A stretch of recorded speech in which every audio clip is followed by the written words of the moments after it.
Hello everyone students. तो हमने previous topic में डिस्कस किया था सेंट्रल गवर्नमेंट और जिसमें हमने पढ़ा था formation of Lok Sabha and Rajya Sabha. Today I am going to take the topic of function, power and function of speaker, power and function of Lok Sabha, power and function of Rajya Sabha. तो आज हम ये डिस्कस करेंगे। सबसे पहले तो मैं आपको ये समझाना चाहूँगी, पावर एंड फंक्शन या फिर राइट एंड ड्यूटीज लिखा हो, बोथ आर सेम थिंग, दोनों का ही सेम यहाँ पर सेंस है।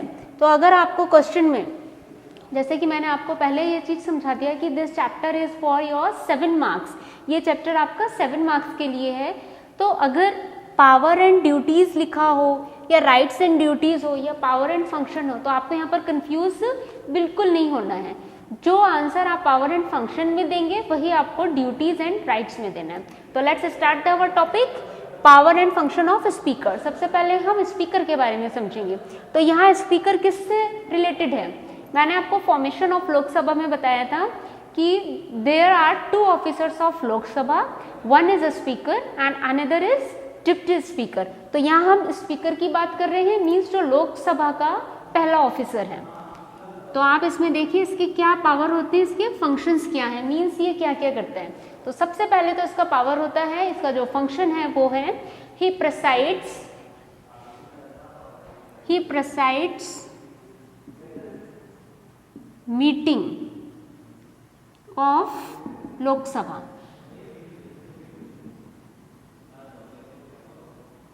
मीन्स लोकसभा में जितनी भी होने वाली मीटिंग है उनको ये लेता है, स्पीकर लेता है। And what did he and what does he do? ही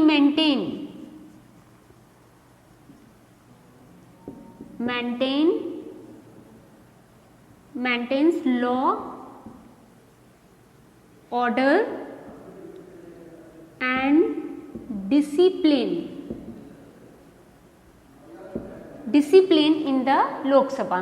तो ये तो हमने इसका देख लिया फर्स्ट फंक्शन। फर्स्ट फंक्शन में क्या है?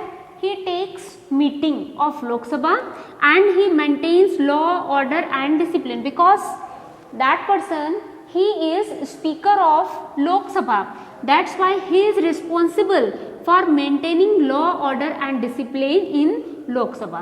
वो एक ऑफिसर है, रिस्पॉन्सिबल ऑफिसर है, इसीलिए उसकी ड्यूटी बनती है कि वो लोकसभा के अंदर डिसिप्लिन मेंटेन करके रखे। नेक्स्ट पॉइंट अब इसका लेते हैं। नेक्स्ट पॉइंट में he decides whether a bill is money bill or not। ये इसके ही वर्क के अंदर आता है। वो डिसाइड करता है कि ये मनी बिल है या नहीं। नेक्स्ट डिस्कस करते हैं। नेक्स्ट में हम लेंगे इसका एंटायर प्रोग्राम। थोड़ी सी स्पेस कम हो रही है इसीलिए इसको मैं रफ कर देती हूँ। नेक्स्ट में हम लेते हैं entire programme and proceeding of the Lok Sabha goes through the speaker. Means जो स्पीकर होता है वो सारे ही जो भी लोकसभा के लिए जो प्रोग्राम बनाया जाता है, जो मीटिंग का प्रोग्राम होता है, उसका वो रिस्पॉन्सिबल होता है और उसके थ्रू ही ये गुजरता है। बट जो भी उसका प्रोग्राम होता है, जो भी प्रोसीडिंग होती है मीटिंग की, वो किस तरह से डिपेंड करती है और किसके एडवाइस पे करती है? तो वो करती है on the advice of the prime minister. He fixes the time for debate on various issues. तो नेक्स्ट आपका आ जाएगा fixes the time for debate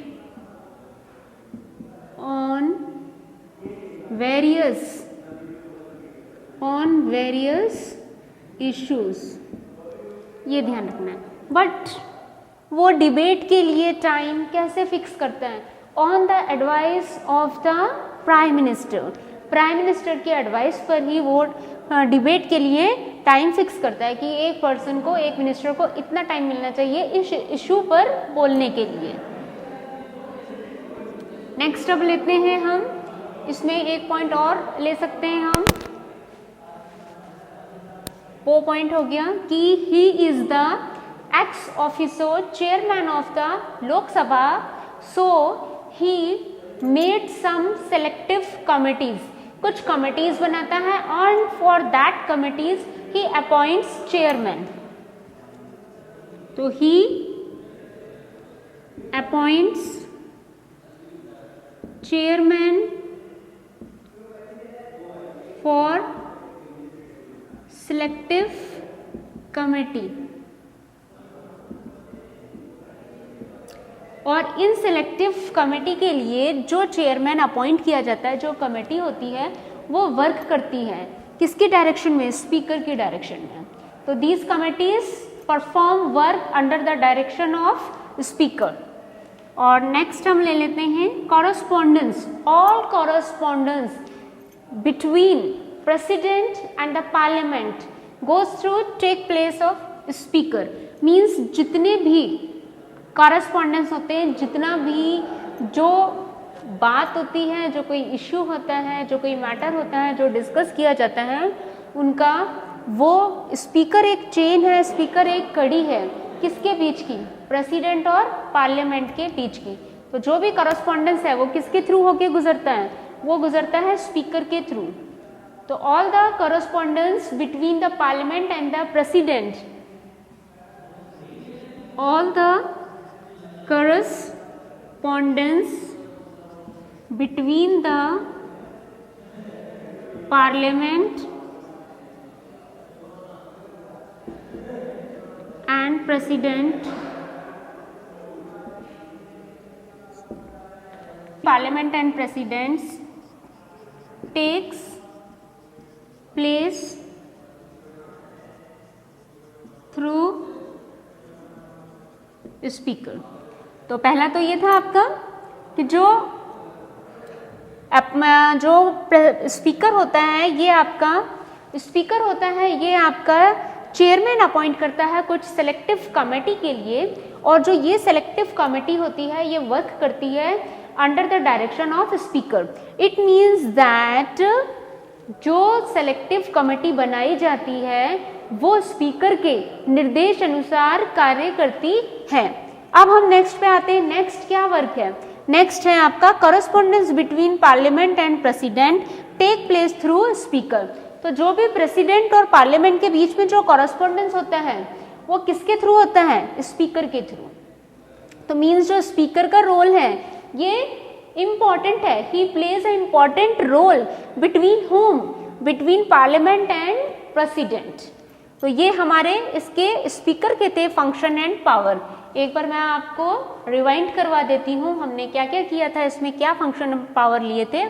सबसे फर्स्ट हमने डिस्कस किया था कि जो स्पीकर होता है ये मीटिंग लेता है and he maintain discipline, law, order in the Lok Sabha.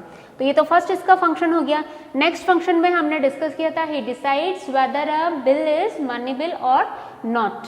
वो ये डिसाइड करता है कि जो बिल आपका है वो मनी बिल है या नहीं। फिर है he fixes the time for debate on various issues.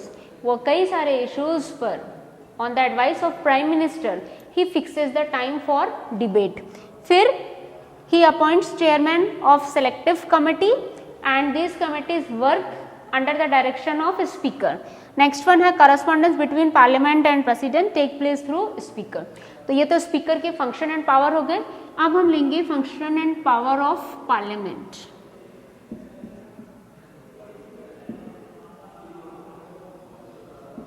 अब जो पार्लियामेंट है, लोकसभा है और जो आपका राज्यसभा है, इनके जो फंक्शंस हैं वो आपकी उन फंक्शंस की जो हेडिंग बनती हैं वो आपकी सेम ही रहेंगी।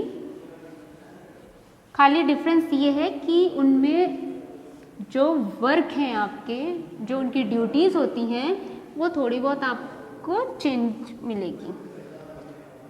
तो now we are going to take the topic of power and function of parliament. अब हम ये टॉपिक लेंगे। इसमें आप देखिए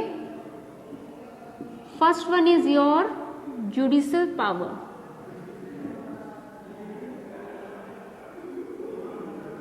जुडिशियल पावर और legislative power, both are same thing. आप जुडिशियल पावर भी यूज कर सकते हो और लेजिस्लेटिव पावर भी ले सकते हैं। नेक्स्ट है आपका administrative power. Administrative power. Next heading हम लेंगे financial power. Financial powers, powers लगा सकते हैं आप यहाँ, judicial powers, administrative powers, financial powers. उसके बाद आप ले लीजिए powers associated. Associated with election, means election कि उनके पास क्या पावर है पार्लियामेंट के पास। और लास्ट वन आपका आ जाएगा powers of making amendments. Amendments means होता है संशोधन करना, कुछ चेंज लाना। Powers of making amendments in the constitution.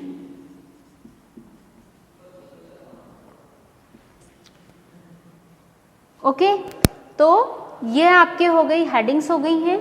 और अब हम इनको डिस्क्राइब करते हैं, एक्सप्लेन करते हैं कि आपके जुडिशियल पावर के अंदर क्या इनके फंक्शन है, क्या रोल है। तो first of all we will discuss about the judicial power of parliament.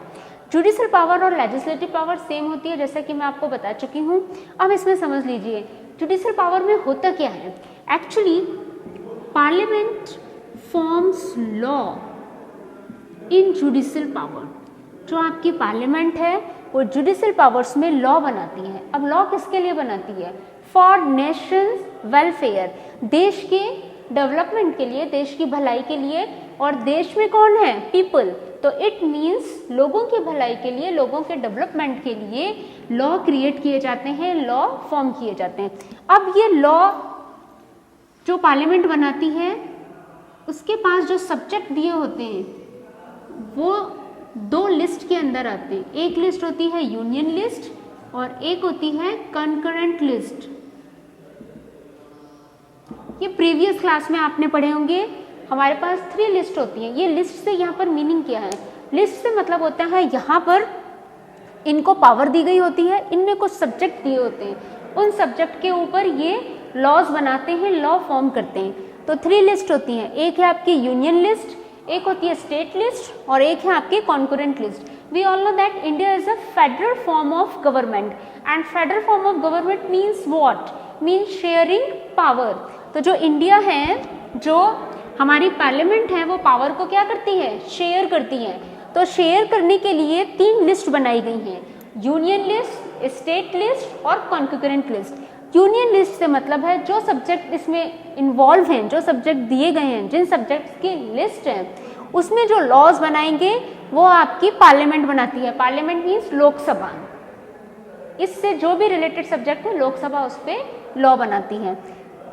Concurrent list में कॉन्करेंट लिस्ट में स्टेट गवर्नमेंट और सेंट्रल गवर्नमेंट दोनों ही बनाते हैं इसमें लॉज, जो भी सब्जेक्ट मेंशन किए, मतलब दोनों मिलजुल के इसमें लॉ बना सकते हैं। अब आती है आपकी स्टेट लिस्ट। स्टेट लिस्ट में केवल स्टेट गवर्नमेंट बनाती है, जैसे यूनियन लिस्ट में केवल सेंट्रल गवर्नमेंट लॉ बनाएगी, तो इसी तरीके से जो स्टेट लिस्ट है उसमें स्टेट गवर्नमेंट बनाती है। तो हम यहाँ पर स्टेट लिस्ट से तो हमें मतलब है नहीं, हमें खाली इतना है कि जो पार्लियामेंट लॉ बना रही है यूनियन लिस्ट और कॉन्करेंट लिस्ट में जो सब्जेक्ट मेंशन किए होते हैं उनको लेके ये लॉ बनाती है। तो ये तो इसकी हो गई जुडिशियल पावर। अब नेक्स्ट पावर हम लेते हैं एडमिनिस्ट्रेटिव पावर। तो being representative of people, Parliament has important power of administrative power, but the Council of Ministers are responsible towards Lok Sabha. जो काउंसिल ऑफ मिनिस्टर्स हैं वो लोकसभा के प्रति रिस्पॉन्सिबल होते हैं। वैसे तो इनका टेन्योर कितना होता है? 5 years का, but they enjoy there post till they have confidence motion. जब तक इनके पास विश्वास मत होता है तब तक ये सारे के सारे काउंसिल ऑफ मिनिस्टर्स अपनी पोस्ट पर रहते हैं। अगर नॉन कॉन्फिडेंस मोशन आ जाता है तो इनको अपनी पोस्ट से रिजाइन देना पड़ता है। तो एडमिनिस्ट्रेटिव पावर में आपको ये एक्सप्लेन करना है। नेक्स्ट हम लेते हैं फाइनेंशियल पावर। फाइनेंशियल पावर में आप देखिए क्या है, we know that parliament is powerful. Parliament जो कि लोगों का रिप्रेजेंटेटिव होती है, लोगों का प्रतिनिधित्व करती है, तो it has all financial power which is related from national wealth. इसके पास सारी वो पावर्स हैं जो कि राष्ट्रीय संपदा से रिलेटेड होती हैं। अब जब तक फाइनेंस मिनिस्टर को एनुअल बजट नहीं दिया जाता है, till that time no expenditure and no income work will be started. मतलब पहले फाइनेंस मिनिस्टर को एनुअल बजट दिया जाता है, उसके बाद ही देश में इनकम और एक्सपेंडिचर के वर्क शुरू होते हैं। Next one is power associated with election. अब पावर एसोसिएटेड विथ इलेक्शन में देखो आपका क्या है, ये इलेक्शन से संबंधित है। तो जो members of Lok Sabha and Rajya Sabha both participated in the election of president and vice president. तो article of 54 according to our Indian constitution, article of 54 there is mentioned of this provision कि member of Lok Sabha and Rajya Sabha participated in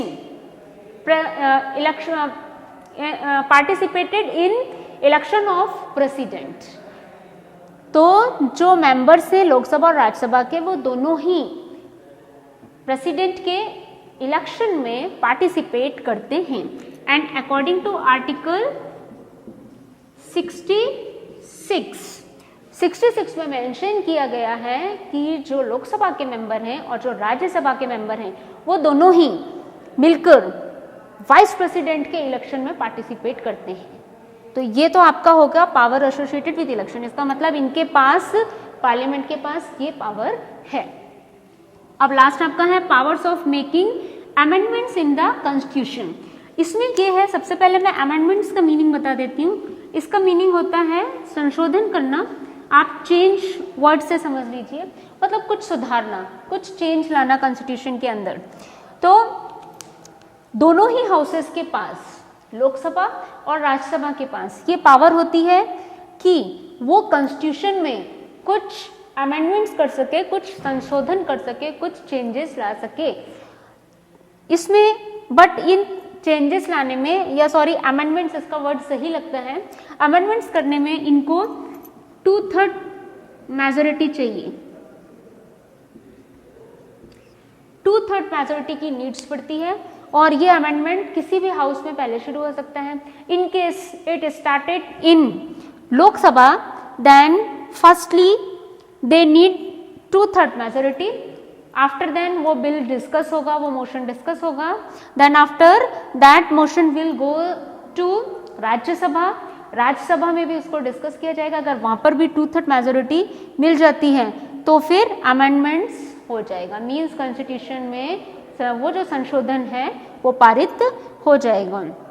ये यहाँ पर आपको एक चीज और ध्यान रखनी है कि जो ये अमेंडमेंट्स होता है कॉन्स्टिट्यूशन का, ये केवल पार्लियामेंट में ही होता है, स्टेट लेजिस्लेचर में नहीं होता है।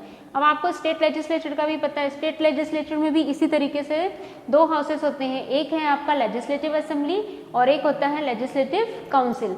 इसलिए मैंने बताया स्टेट लेजिस्लेचर में ये पावर नहीं है। ये पावर केवल किसके पास है? पार्लियामेंट के पास। तो ये हमारे पार्लियामेंट की पावर थी, judicial power, administrative power, financial power, power associated with election and power of making amendment in the constitution. अब हम नेक्स्ट टॉपिक ले रहे हैं इसमें, power and function of Lok Sabha.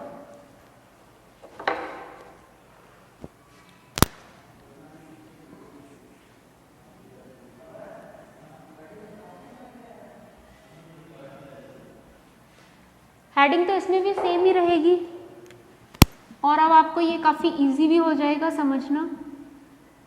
ठीक है, यहाँ पर मैं आपको दोनों एक साथ ही समझा देती हूँ। अगर हमें पावर्स ऑफ पार्लियामेंट समझ आ गया तो there is no difficulty to understand the power of Lok Sabha and Rajya Sabha, क्योंकि हमने जो वहाँ डिस्क्राइब किया, जो एक्सप्लेनेशन किया है, वही अब हम यहाँ पर सेपरेटली लेके चलेंगे। तो first of all the first heading is judicial power. तो जुडिशल पावर में क्या होता है, Lok Sabha has this power to form laws for nation's welfare, for development of people, and जो सब्जेक्ट मेंशन किया होता है जिस लिस्ट में वो यूनियन लिस्ट और कॉन्करेंट लिस्ट होती है, जो कि मैंने आपको डिस्कस कर दिया था पार्लियामेंट में। आपको मैंने तीनों लिस्ट बता दी थी, union list, concurrent list and state list. अब राज्यसभा में भी आप इसमें क्या करोगे, Rajya Sabha and Lok Sabha both has power, but as compare of Lok Sabha Rajya Sabha has less power. Rajya Sabha के पास लोकसभा से थोड़ी कम पावर होती है। नेक्स्ट में आ जाते हैं एडमिनिस्ट्रेटिव पावर। एडमिनिस्ट्रेटिव पावर में जो मैंने पार्लियामेंट में एक्सप्लेन किया था लगभग सेम वही आएगा कि जो लोकसभा है is responsible towards the council of ministers is responsible towards the Lok Sabha and they enjoy their post till they not get the non confidence motion. जब तक उन्हें नॉन कॉन्फिडेंस का मोशन नहीं मिलता है, जब तक वो नहीं पास होता है, तब तक वो अपनी पोस्ट का एंजॉय करते हैं। मींस कॉन्फिडेंस मोशन होना बहुत ही क्या है, इम्पॉर्टेंट है। काउंसिल ऑफ मिनिस्टर जब तक अपनी पोस्ट पे रहेंगे जब तक उनके पास कॉन्फिडेंस मोशन है। नेक्स्ट आपका आता है फाइनेंशियल पावर। तो फाइनेंशियल पावर में जो लोकसभा होती है उसके पास फुल फाइनेंशियल पावर होती है, और लोकसभा ये एक इम्पॉर्टेंट है जिसमें मैं आपको राज्यसभा के बारे में भी डिस्कस कर देती हूँ। जबकि यहाँ जो एडमिनिस्ट्रेटिव पावर था उसमें राज्यसभा का अगर पूछा जाता है तो उसमें ये बताना है कि जो राज्यसभा होती है वो लोकसभा के प्रति राज्यसभा लोगों के लिए रिस्पॉन्सिबल नहीं होती है, it's not responsible towards the people. इसीलिए जो इनके में जो था वो फंक्शन की वो उतनी देर मतलब जब तक उनके पास कॉन्फिडेंस मोशन होता है तब तक वो अपनी पोस्ट को एंजॉय करते हैं। यहाँ पर ऐसा नहीं है, यहाँ पर राज्यसभा इनके ऊपर नज़र रख सकती है, आप कह सकते हो। और वो किस तरह से करती है, टू आस्क क्वेश्चन, वो इनसे क्वेश्चन पूछती है, क्वेश्चन पुटअप करती है। और ये जो भी मतलब वर्क करते हैं, जो फंक्शन करते हैं, जो रूल्स बनाते हैं, लॉज बनाते हैं, उनका ये क्रिटिसाइज भी कर सकती है, मीन्स आलोचना भी कर सकती है। तो ये एडमिनिस्ट्रेटिव पावर हो गया राज्यसभा का। अब फाइनेंशियल पावर में देखिए जो लोकसभा होती है उसके पास ये पावर होता है कि जो मनी बिल होता है वो सबसे पहले लोकसभा में ही प्रेजेंट किया जाता है, but there is no power to present money bill first in Rajya Sabha. Rajya Sabha के पास ये पावर नहीं होती, but non bill can be presented in Rajya Sabha. Non bill किसी में भी प्रेजेंट हो सकते हैं, लोकसभा में भी और राज्यसभा में, केवल मनी बिल प्रेजेंट नहीं होते राज्यसभा में। नेक्स्ट आते हैं power associated with election. Power associated with election में सेम वही लिखना है कि लोकसभा एंड राज्यसभा दोनों के ही मेंबर इलेक्शन जो होता है प्रेसिडेंट का और वाइस प्रेसिडेंट का उसमें पार्टिसिपेट करते हैं। अगर लोकसभा का क्वेश्चन आता है जैसे power and function of Lok Sabha, तो उसमें जब आप इसको डिफाइन करेंगे तो आपको ये लिखना है the members of Lok Sabha means elected members of Lok Sabha are participated in election of president and election of vice president. उसमें जो पार्लियामेंट की पावर्स में जो मैंने आपको आर्टिकल्स बताए थे उनका भी आप यूज कर सकते हैं। Article 54 election of president, article 66 election of vice president. और अगर खाली राज्यसभा के लिए पूछा जाता है तो उसमें भी आपको यही सेम लिखना है कि members of Rajya Sabha member of Rajya Sabha are participated in the election of president and vice president. Next आता है powers of making amendment in the constitution. अब powers of making amendment in the constitution में भी हमें वही सेम प्रोसीजर लिखना है कि 2/3 मेजोरिटी चाहिए होती है। आइदर लोकसभा और राज्यसभा दोनों के पास ही पावर होती है, दोनों ही अमेंडमेंट्स कर सकती हैं। किसी भी हाउस में ये पहले हो सकता है। अगर लोकसभा में ये पहले होता है तो after then the bill will go into Rajya Sabha, फिर राज्यसभा उसको 2/3 मेजोरिटी के थ्रू पास कर देती है तो वो अमेंडमेंट हो जाता है। बट इन केस अगर राज्यसभा के द्वारा ये शुरू होता है तो Rajya Sabha will send to Lok Sabha, तो वो ये इस बिल को लोकसभा के पास सेंड करेंगे। उसके बाद 2/3 मेजोरिटी के बाद वहाँ पर अगर पास हो जाता है तो ये अमेंडमेंट हो जाता है। तो इट मीन्स दैट दोनों ही लोकसभा और राज्यसभा के पास ये पावर होती है कि वो कॉन्स्टिट्यूशन में अमेंडमेंट कर सकते हैं। अब जो पार्लियामेंट में था उसमें एक मिसलेनियस पावर थी, वो मैं आपको यहाँ डिस्कस करना चाहती हूँ। उसके पास, पार्लियामेंट के पास एक ये पावर है कि जो प्रेसिडेंट हैं, वाइस प्रेसिडेंट हैं, सुप्रीम कोर्ट के जो जज हैं, हाई कोर्ट के जज हैं, इनको ये इम्पीचमेंट प्रोसेस के थ्रू उनकी पोस्ट से हटा सकते हैं, और उसकी भी पावर इन दोनों के पास ही है। और उसके लिए एक प्रोसीजर होता है, उस प्रोसेस के अकॉर्डिंगली इनको 1/3 मेजोरिटी की ज़रूरत होती है। एक पार्लियामेंट की मिसलेनियस पावर ये थी कि जो प्रेसिडेंट होता है वो डिक्लेरेशन करता है इमरजेंसी की, but for that declaration he takes permission from the Lok Sabha, उसे पहले परमिशन लेनी पड़ती है लोकसभा से। After then he can declare emergency, और इमरजेंसी कितने मंथ के लिए लगाई जाती है? मैक्सिमम 6 मंथ की होती है। आफ्टर दैट अगर उसको फिर से एक्सटेंड करनी है इस इमरजेंसी को, तो फिर से वो लोकसभा की परमिशन लेगा और उसको एक्सटेंड कर सकता है। तो ये power and functions of Lok Sabha and Rajya Sabha था, जिसमें आपकी जो हेडिंग्स हैं वो सेम ही रहेंगी, केवल हम लोग थोड़ा बहुत चेंजेस करके अपने आंसर को अच्छा प्रेजेंट कर सकते हैं। तो ये टॉपिक आज यहाँ ख़त्म होता है। नेक्स्ट टॉपिक में हम डिस्कस करेंगे प्रेसिडेंट का लेंगे, जिसमें हम पहले प्रेसिडेंट के बारे में पढ़ेंगे, उसके बाद हम प्रेसिडेंट का इलेक्शन लेंगे कि प्रेसिडेंट का इलेक्ट किया कैसे जाता है, उसके बाद प्रेसिडेंट का इम्पीचमेंट प्रोसेस को स्टार्ट करेंगे कि प्रेसिडेंट का इम्पीचमेंट प्रोसेस मीन्स है आपका उसको उसकी पोस्ट से कैसे हटाया जाता है, और ये पोस्ट से हटाया क्यों जाता है। When we find that he is incapable and you can say that misbehave, और if violation of constitution, अगर violation होता है constitution का तब, या फिर हम उसे incapable पाते हैं, तो हम प्रेसिडेंट को, वाइस प्रेसिडेंट को, सुप्रीम कोर्ट ऑफ जजेस को, हाई कोर्ट ऑफ जजेस को हटा सकते हैं उनकी पोस्ट से। तो ये उसमें हम डिस्कस करेंगे। फिर उसके बाद हमारा टॉपिक आएगा पावर्स का, जैसे हमने यहाँ powers and function of Lok Sabha पढ़ा, इसी तरीके से उसमें भी एक आएगा ये topic power and function of president. तो पावर एंड फंक्शन उसमें 2 पार्ट में बांट रखी है, नॉर्मल एंड इमरजेंसी पावर। तो ये सब डिस्कस होगा उस टॉपिक में। तब तक आप इन टॉपिक्स को रिवाइज कीजिए, समझिए। In any case you have any doubt and queries, you can ask me, you can send to me. Definitely I will help you. Till then, take care and goodbye.